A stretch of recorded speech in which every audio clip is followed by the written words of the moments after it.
Why has our education system failed us? This is going to get good.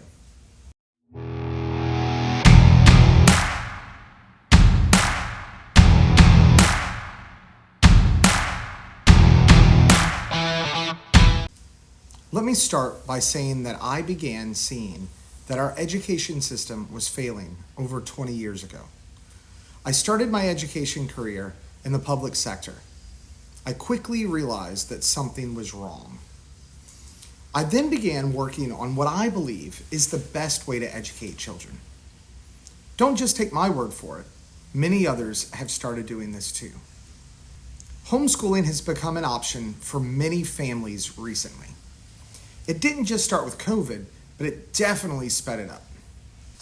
Here are some stats.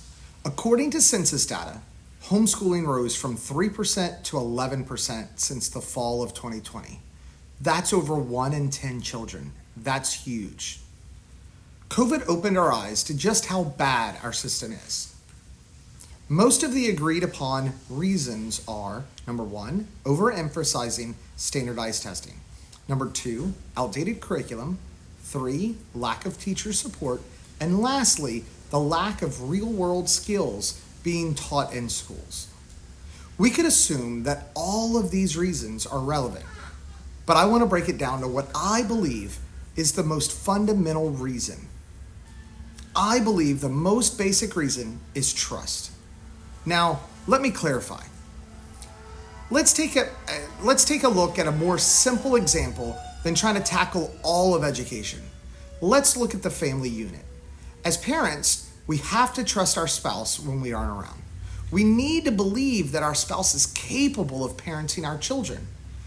I know, this sounds quite silly, but it's so true.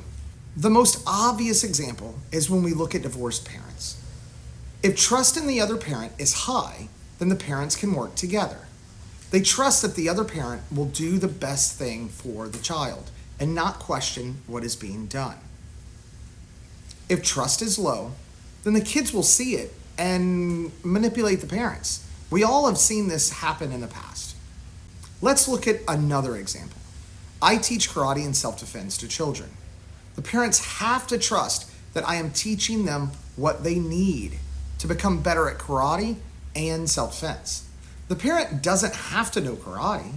They just need to believe that I am capable of teaching their children well. We can look at the education system in the same way. At some point, parents stop trusting teachers in schools, and teachers in schools stop believing that parents could make informed decisions for their own children.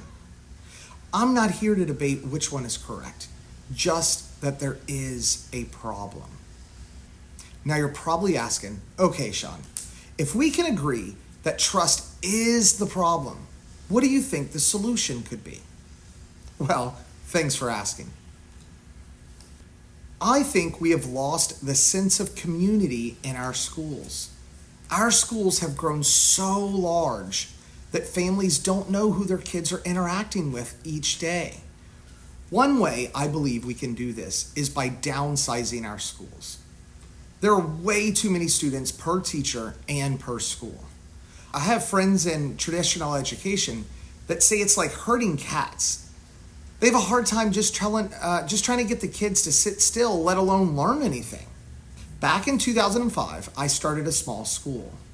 We have about 20 to 25 students from 6th grade all the way to 12th grade. When we get bigger than that, I've noticed that students become wallflowers and we couldn't meet their needs. Many of you may believe this is an impossible thing to do on a large scale. I'm here to remind you that this is our kids that we're talking about. We have to do better. Now, I realize that this is a huge issue, and I'm not trying to say that this answer is the end-all be-all, but we need to start with out-of-the-box solutions, not just beating our heads against the wall. Changing the curriculum every couple of years and giving more money to the same problem isn't the answer. Tell me what you think in the comments below. I would love to hear what experiences you have and any solutions that you think might work. If you've liked this video, please let me know by clicking the like button. And if you would like more videos from me, please subscribe to my channel.